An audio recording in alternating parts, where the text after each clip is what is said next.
जय माता दी दोस्तों आज मैं आप सबके लिए मालती जोशी की बड़ी ही प्यारी सी कहानी बहुरी अकेला लेकर के आई हूँ। दोस्तों आपसे मेरी एक रिक्वेस्ट है, अगर अब तक आपने मेरे चैनल को सब्सक्राइब नहीं किया है तो प्लीज़ सब्सक्राइब कर दें और बगल का बेल आइकन भी ज़रूर दबा दें। मुझे और मेरे चैनल को आपकी सपोर्ट की बहुत ज़रूरत है। तो दोस्तों मैं आपका ज़्यादा समय नहीं वेस्ट करूँगी, चलिए कहानी शुरू करते हैं। कहानी का नाम एक बार फिर से बोल देती हूँ, बहुरी अकेला। स्टाफ रूम में गर्मा गर्म बहस चल रही थी। मुझे देखकर क्षण भर को सन्नाटा खिंच गया। मुझे लगा कि कहीं बहस का मुद्दा मैं ही तो नहीं हूँ। तभी मिसेज झा ने कहा, लो आ गई मिस स्मार्टी, इन्हें भेज दो, बहुत काबिल आइटम है, कैसी भी सिचुएशन हो है बड़े ही अच्छे से हैंडल करती हैं। मिसेस सक्सेना मुंह बनाकर बोली, वे दिन गए मिसेज झा, अब तो ये मिस प्रिविलेज्ड हैं, इन्हें कोई हाथ भी नहीं लगा सकता। क्या हुआ भाई, सुबह सुबह मुझ पर इतनी कृपा दृष्टि क्यों हो रही है? मैंने आखिर पूछ ही लिया।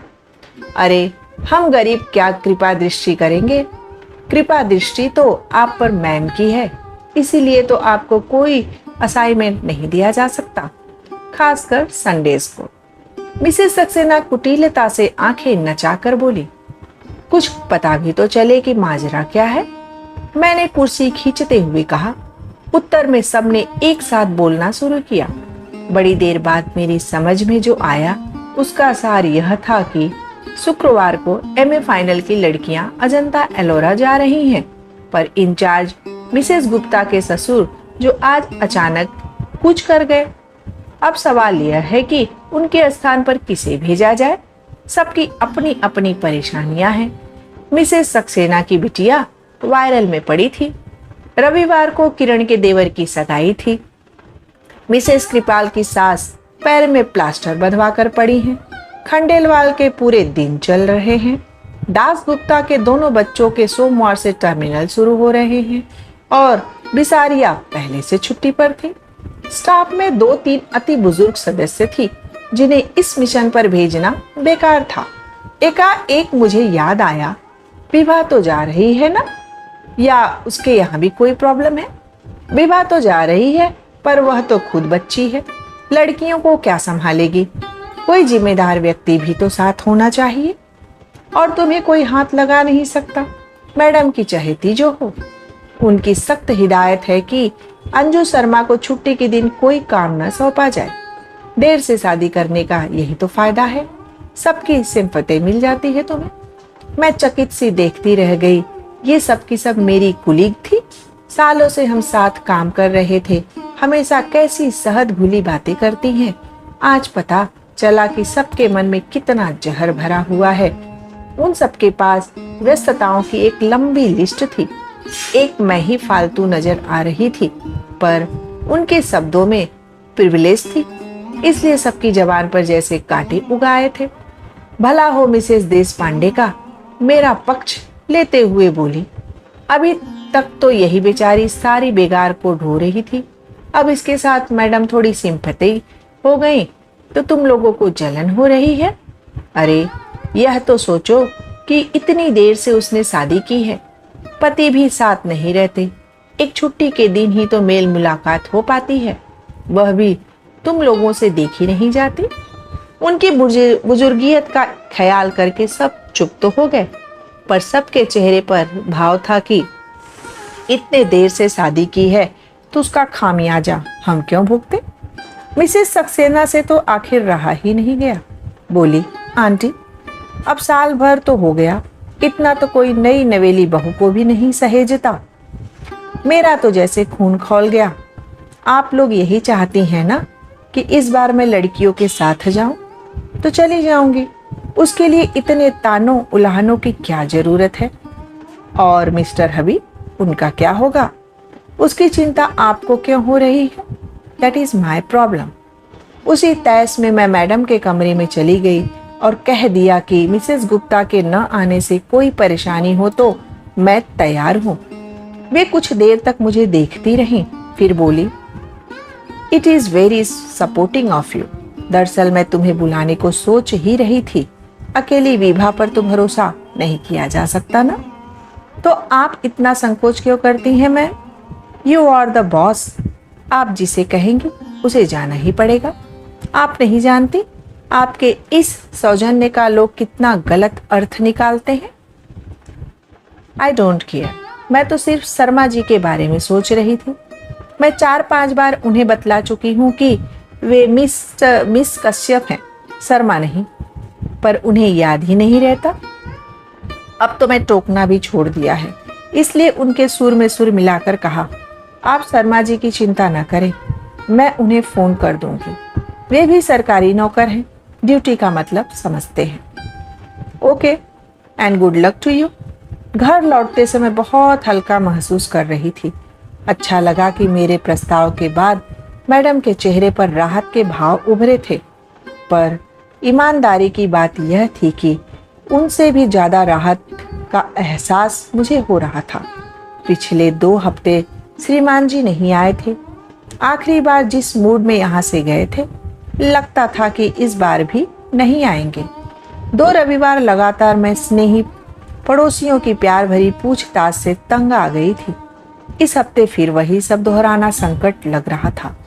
शायद इसलिए आगे बढ़कर मैंने यह जिम्मेदारी ले ली थी। मुझे एक बहाना चाहिए था, सो मिल गया। कभी कभी लगता है मैंने नाहक शादी की। जिंदगी अच्छी भली गुजर रही थी, न कोई तनाव था न पछतावा। बस एक शादी की चिंता थी जो मुझसे ज्यादा मेरे भाइयों को खाए जा रही थी। अपनी भरी पूरी गृहस्थियों के बीच बेचारे एक अपराध बोध के साथ जी रहे थे। बड़े भैया की पिंकी के बीए कर लेने के बाद तो सबके सब मेरे एकदम व्यग्र हो गए। कम से कम उसकी शादी से पहले मेरी हो जाना लाजमी था। सो श्रीमान कश्यप को घेरा गया। 10 और 12 साल के 2 बच्चों के बाप से शादी करना मेरे लिए कतई रोमांचक नहीं था, पर भाई अस्वस्थ थे कि मुझे अपना एक घर मिल गया है, पर उस घर से जुड़ कहाँ पाई, किसी ने मौका ही नहीं दिया। शादी के बाद 4-5 दिन रही थी। बाद में दीपावली पर लक्ष्मी पूजन के लिए गई थी बस। छुट्टियों में वे मुझे 1 महीना घुमाने ले गए थे। 1 महीना मुझे भाइयों के पास रहने के लिए कह दिया था। भाइयों के पास तो हर छुट्टी में जाती थी, पर इस बार का अनुभव नया था। पीहर आई बहन बेटी का स्वागत सत्कार, लाड दुलार पहली बार ही पाया जाता था। शादी के बाद भी तो मैं उसी घर में बनी रही, पर हाँ, मिस्टर कश्यप को जरूर एक अतिरिक्त घर मिल गया था। उनकी सारी छुट्टियां यहीं गुजरती। केंद्र सरकार की नौकरी थी। शनिवार रविवार छुट्टी होती। वे भोपाल से शुक्रवार को इंटरसिटी से आते और सोमवार की सुबह उसी ट्रेन से लौट जाते। साल भर से मेरा दाम्पत्य जीवन इसी साप्ताहिक तर्ज पर चल रहा था। उस रविवार की रात को भी वे घड़ी में अलार्म भर रहे थे कि मैंने कहा, सुबह चले जाएंगे, जान तो पड़ेगा ही। कल सोमवार है, भूल गई क्या? सोमवार को मैं कैसे भूल सकती हूँ? मुझे भी तो कॉलेज जाना है। पर मुझे और भी कुछ याद आ रहा है। क्या?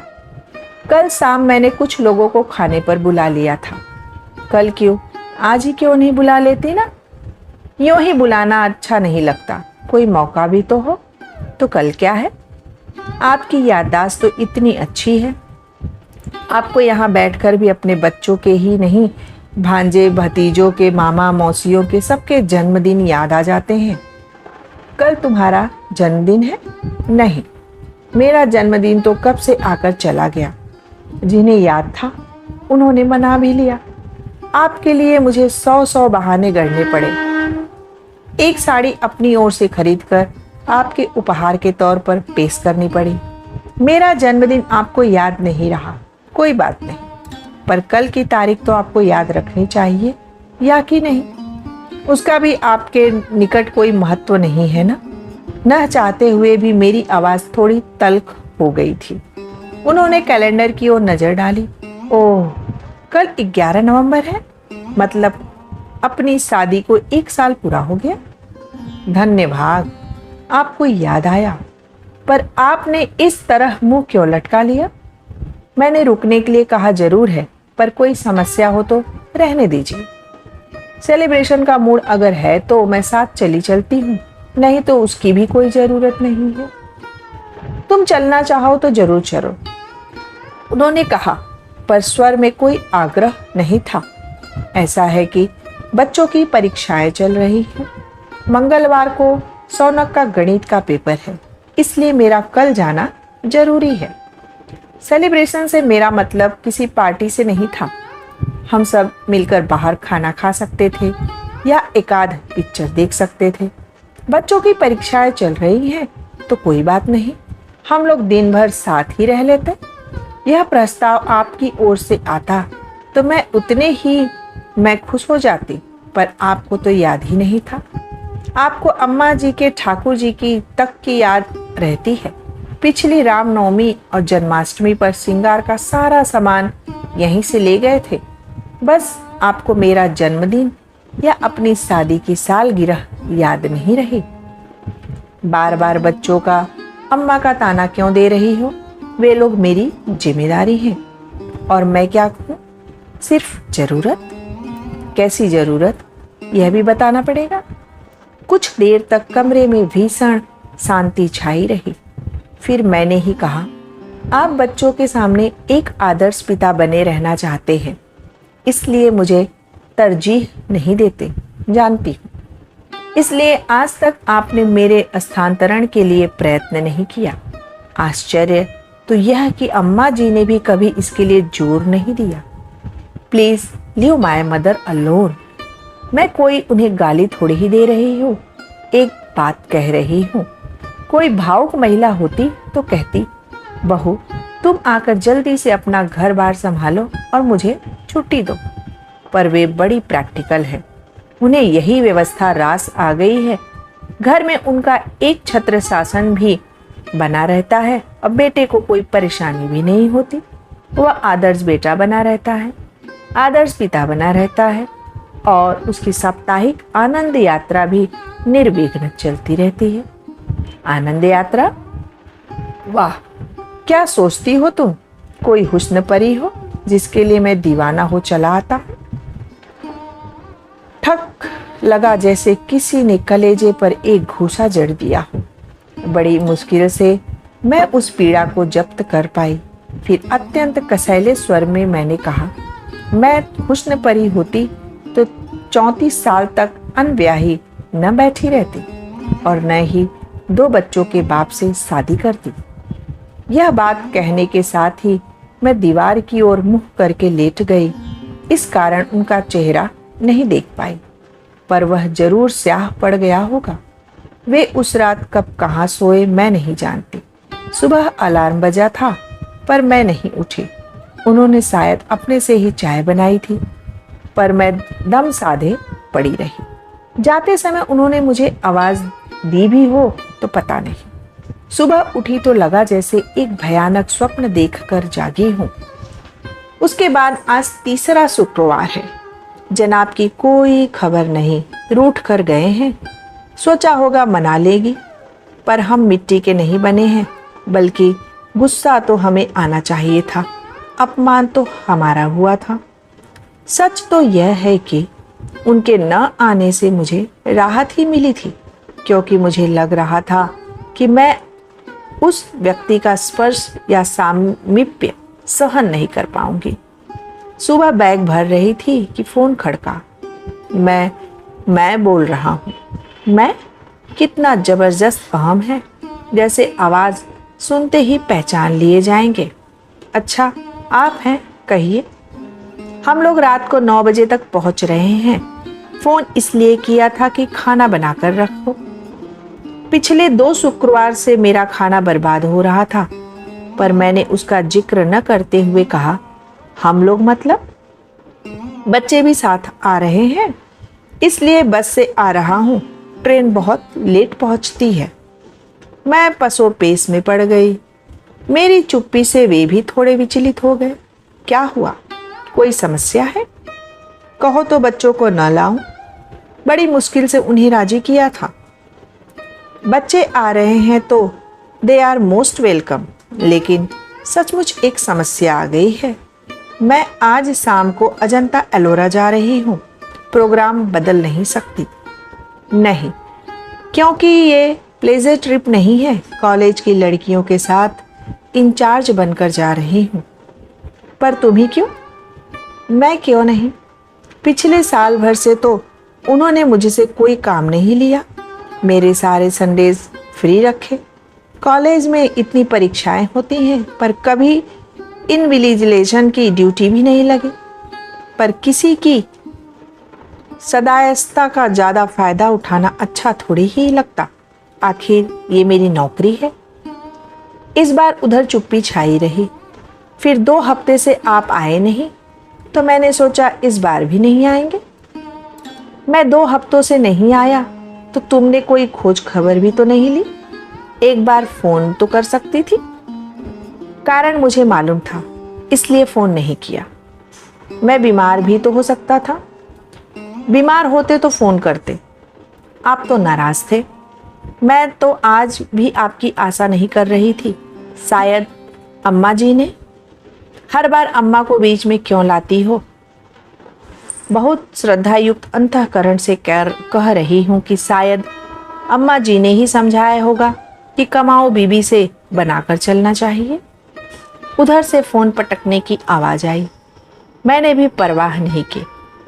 अगर आप कड़वी बात कहते हो तो सुनने का भी हौसला रखो। जब सुन नहीं सकते हो तो कहते ही क्यों हो? कॉलेज से लौटते हुए अचानक ख्याल आया कि सफ़र के लिए कुछ ज़रूरी चीज़ें ले लूं। घर की ओर मुड़ने की बजाय मैं बाजार की ओर मुड़ गई।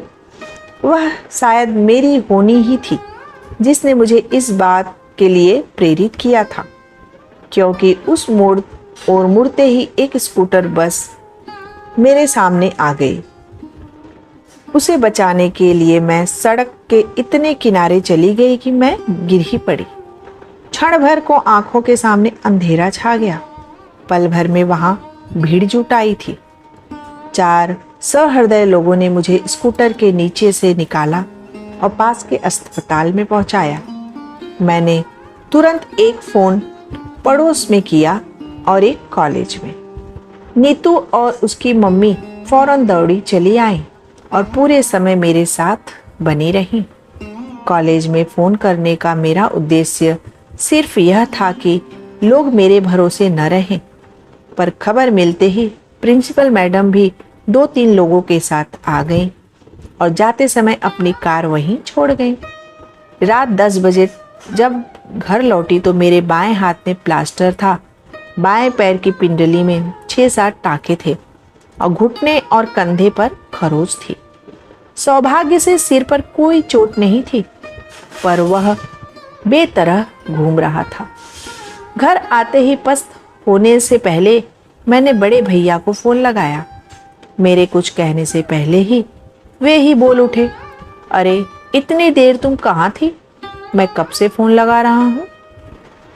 उनके स्वर में उल्लास फूट पड़ रहा था।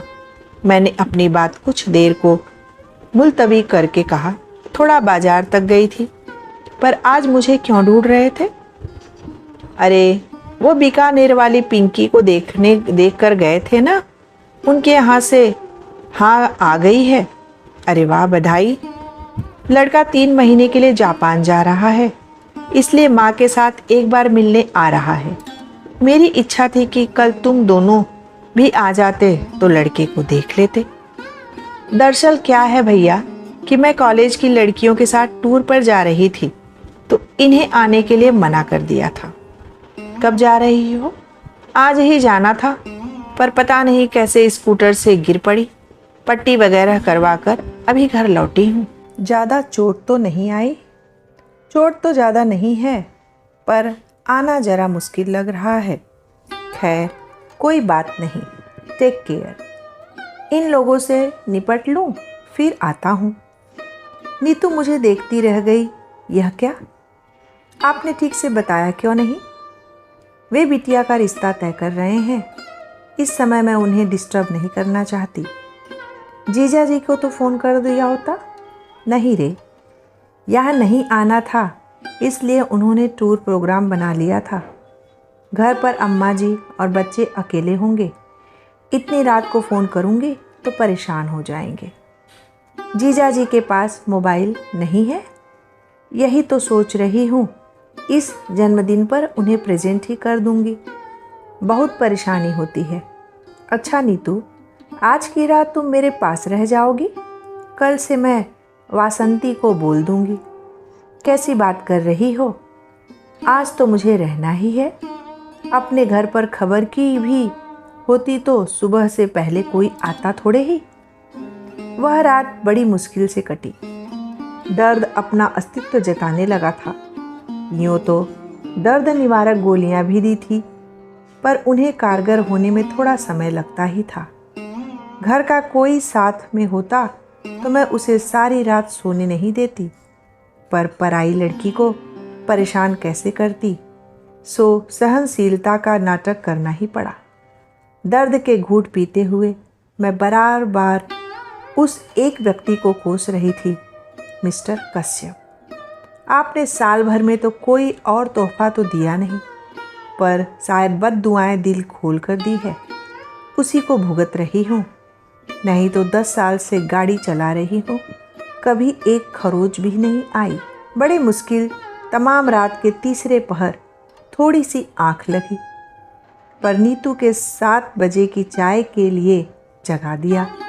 उसका कहना भी ठीक था। बोली, आप हाथ मुंह धोकर तैयार हो जाइए। अड़ोस पड़ोस में खबर लगते ही आने वालों का तांता शुरू हो जाएगा। आप परेशान हो जाएंगी। फिर उसी ने मेरे मुंह हाथ धुलवाए, बाल ठीक किए। उसी की मदद से मैंने कपड़े बदले। फिर उसने मेरे हाथ में कार्डलेस थमाकर मुझे सोफे पर लाकर बिठा दिया। आसपास तकिए लगाए, ऐसी व्यवस्था कर दी कि मैं अधलेटी रह सकूं। बोली कि हर किसी को बेडरूम तक लाना ठीक नहीं लगता। उसका तर्क ठीक था, जैसे कि उसने कहा था।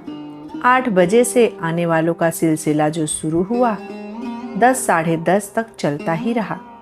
बेचारी नीतू नहाने धोने घर भी न जा सकी। 11 बजे मैंने उसे जबरदस्ती घर भेजा। कहा कि दरवाजे में चेन लगा दो, आने वाले अपने आप खोल लेंगे। नीतू गए मुश्किल से 10 मिनट होंगे कि दरवाज़ा अपने आप खुल गया। मैं तो चकित थी कि दस्तक न घंटी, ऐसे औचक कौन आ गया। पर जब आगंतुक को देखा तो देखती रह गई। कमर दोनों हाथ रखे दरवाजे में खड़े होकर श्रीमान मुझे घूर रहे थे। उस दृष्टि में रोष था, उपालंभ था, उपहास था और शायद तिरस्कार भी। I knew it.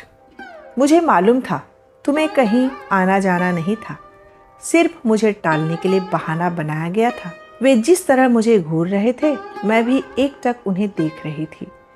मेरी आंखों में उपालंभ की मात्रा शायद ज़्यादा गहरी थी, क्योंकि थोड़ी देर बाद उन्होंने अपनी नज़रें फेर ली। उनकी नज़रें हटते ही मैंने कार्डलेस पर पड़ोस का नंबर मिलाया।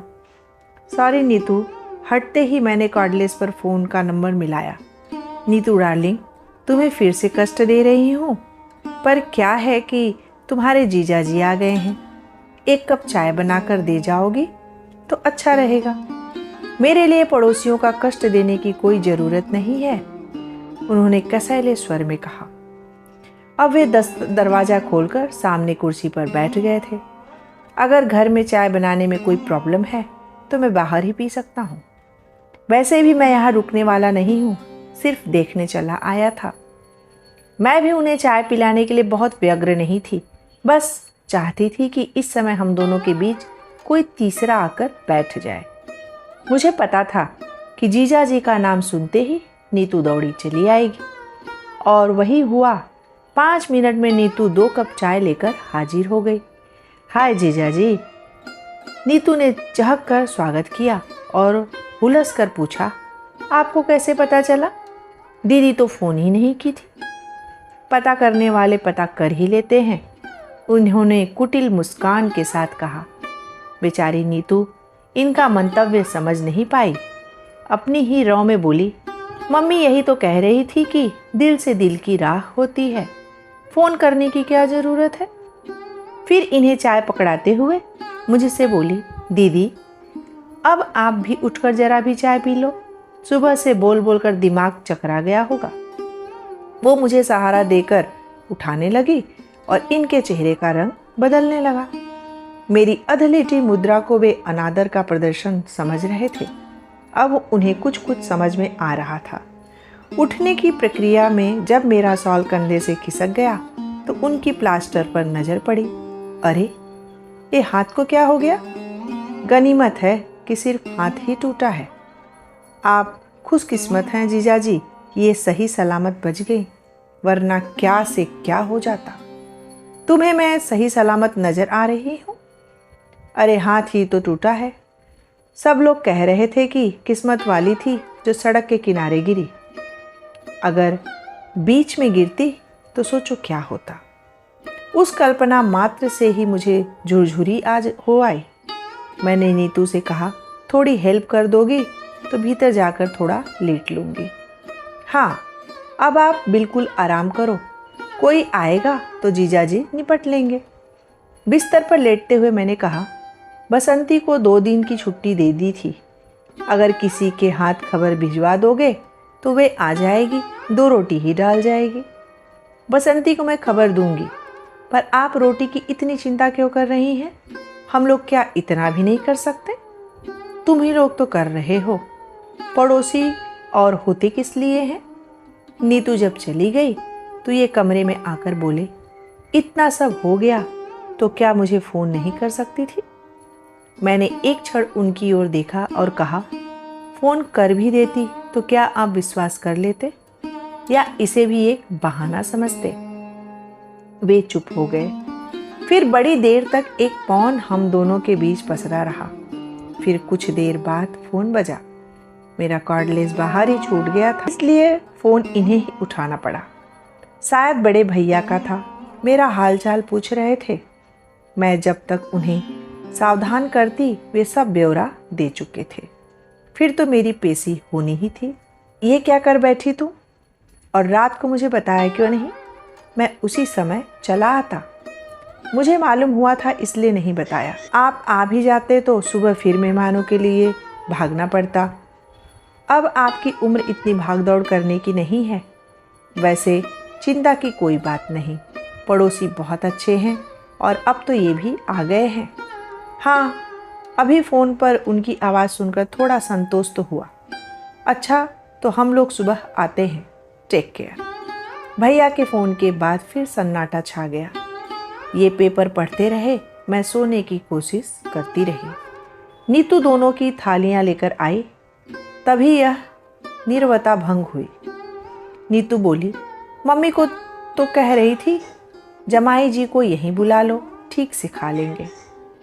पर मैंने कह दिया दीदी अकेली बोर हो जाएगी, वो अच्छी हो जाए फिर दोनों एक साथ बुलाकर खूब खातिरदारी कर लेना।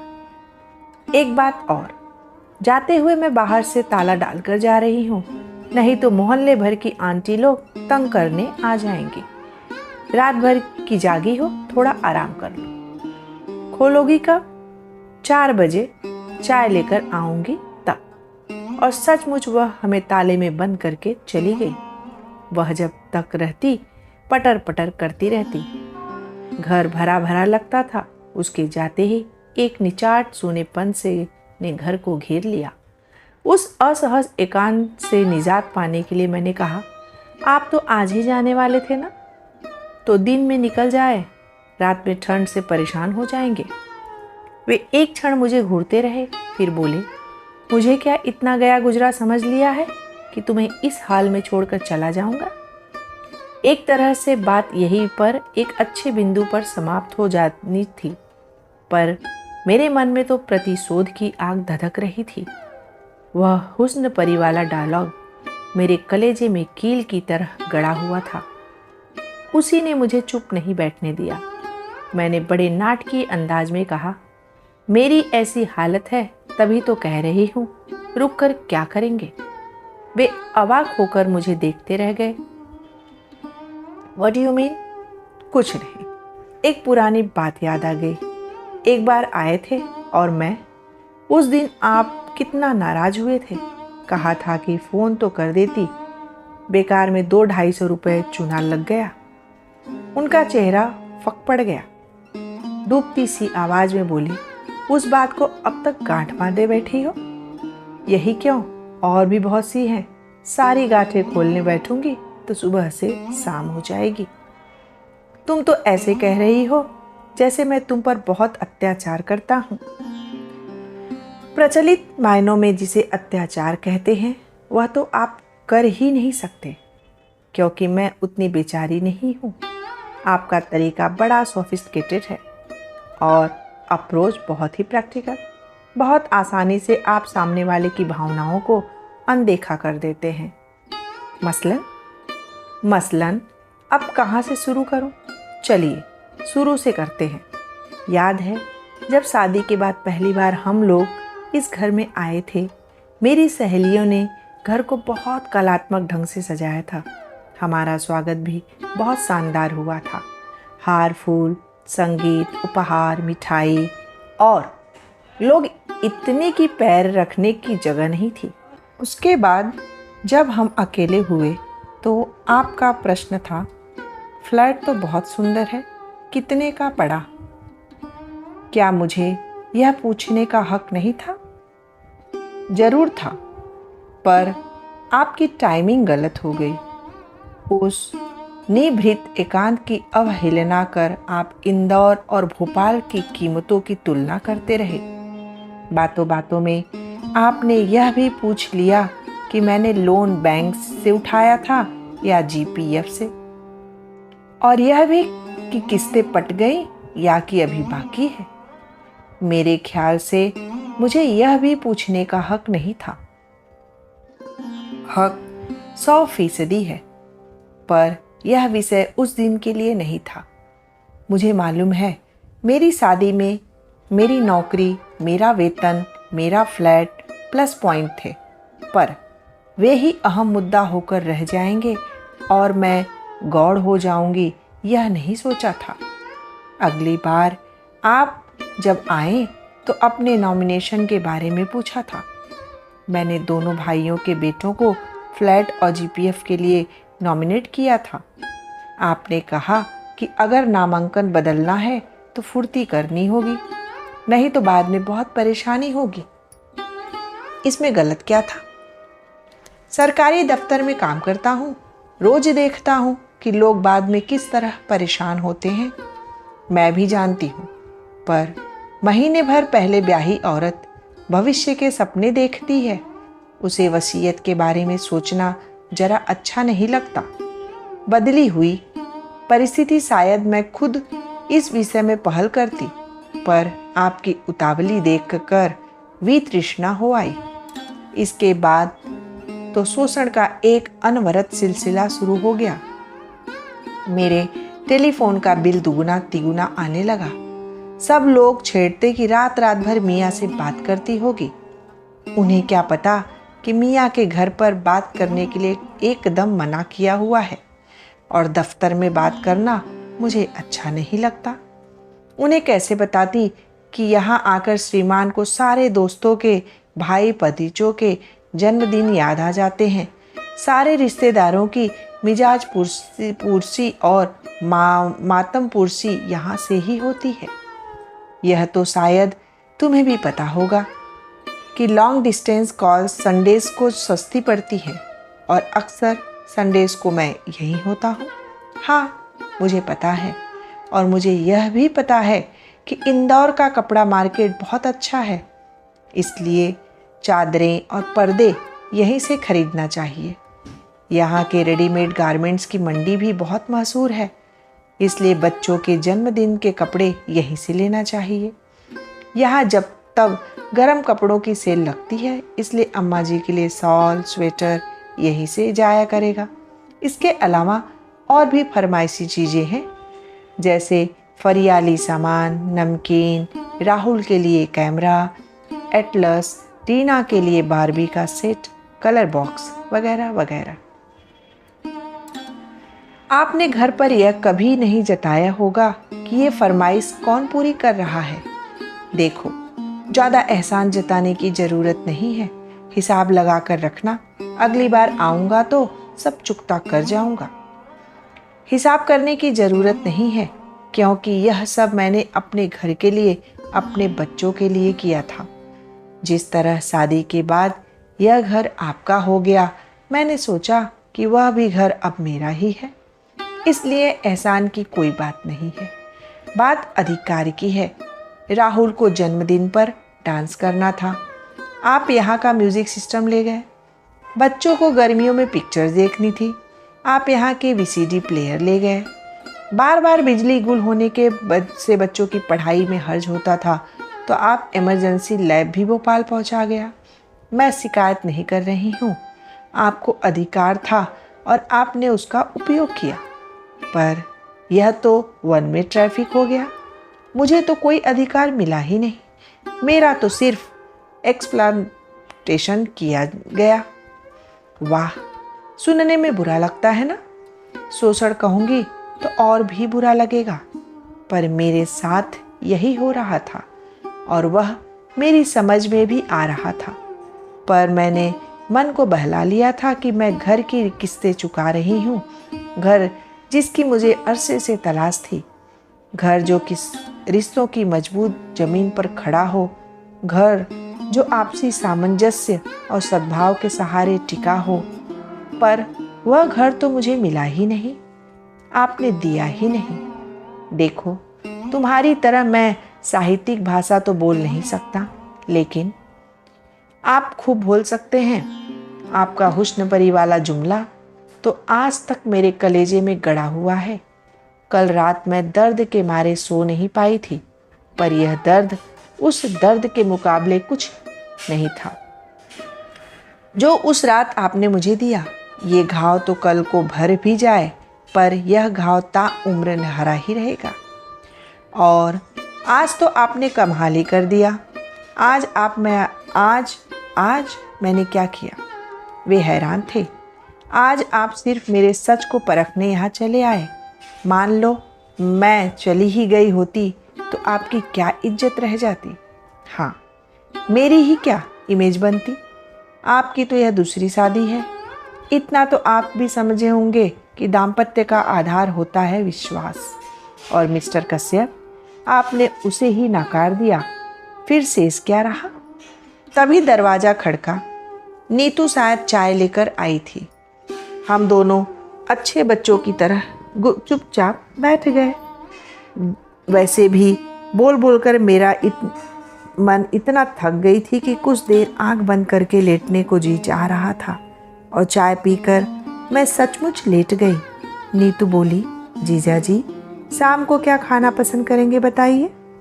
व्यंग्यपूर्ण मुस्कुराहट के साथ वे बोले, मैं गरीब क्या बताऊंगा, अपनी दीदी से पूछो। इतना कहकर वे बाथरूम में घुस गए। नीतू थोड़ी देर बैठी बतियाती रही, पर मेरी ओर से कोई प्रोत्साहन न पाकर चुपचाप उठकर चली गई। वे फ्रेश होकर आए, बालों में कंघी फेरते हुए बोले, अच्छा मैं निकल रहा हूँ। मैंने प्रश्नार्थक नज़रों से उनकी ओर देखा। रतलाम वालों ने के आने तक रुकने का इरादा था, पर देखता हूँ कि उसकी कोई खास ज़रूरत नहीं है। तुम्हारे अड़ोसी पड़ोसी बहुत अच्छे हैं, खूब अच्छी तरह सेवा टहल कर रहे हैं। मेरी वजह से बल्कि असुविधा ही हो रही है। और हाँ, तुम्हारी सारी चीज़ें अगली बार ले आऊँगा, अगर आया तो, वरना किसी के हाथ भिजवा दूँगा। मैंने उठने का उपक्रम किया तो बोले, लेटी रहो, मेरे लिए फॉर्मेलिटीज़ करने की ज़रूरत नहीं है। वैसे भी आदर मान बहुत हो चुका है। सी ऑफ करने के लिए न सही, दरवाज़ा बंद करने के लिए तो उठना ही होगा। मैं लड़खड़ाते हुए उठ खड़ी हुई। लंगड़ाते हुए जब तक दरवाजे पर पहुंची, ये 2 मंजिल उतरकर बिल्डिंग के गेट तक पहुंच चुके थे। खिड़की से मैं उन्हें जाते हुए देखती रही। फिर मैंने बहुत मुश्किल से दरवाज़ा बंद किया। इतने से श्रम से भी मैं हाफ गई थी। देर तक बंद दरवाजे के सामने वहीं खड़ी रही जहाँ से मैंने उन्हें जाते हुए देखा था। मुझे लगा वे मेरे घर से ही नहीं, मेरे जीवन से भी चले गए हैं। अलविदा मिस्टर कश्यप, मैंने कहा। आज से मेरे घर और मेरे मन के दरवाजे आपके लिए बंद हो चुके हैं। घर का दरवाज़ा तो शायद कभी मजबूरी में खोलना ही पड़ेगा, क्योंकि इस शादी को इतना आसानी से मैं नकार नहीं सकती। इसके लिए मेरे भाइयों ने बहुत सारा श्रम पैसा खर्च किया है, इसलिए इस शादी को तो मुझे ढूंढना ही पड़ेगा। पर मेरे मन का दरवाज़ा अब आपके लिए कभी नहीं खुलेगा, कभी नहीं तो कभी नहीं। तो मेरे प्यारे दोस्तों, मालती जोशी द्वारा लिखी गई बहुरी अकेला कहानी आपको कैसा लगा? अपना फीडबैक कमेंट बॉक्स में लिख करके ज़रूर दीजिएगा। और दोस्तों, अगर आपने मेरे चैनल को अब तक सब्सक्राइब नहीं किया है तो प्लीज़ सब्सक्राइब करके बगल का बेल आइकन दबा दीजिए और अपना सपोर्ट, अपना प्यार स्टोरी विद किरण को देते जाइए।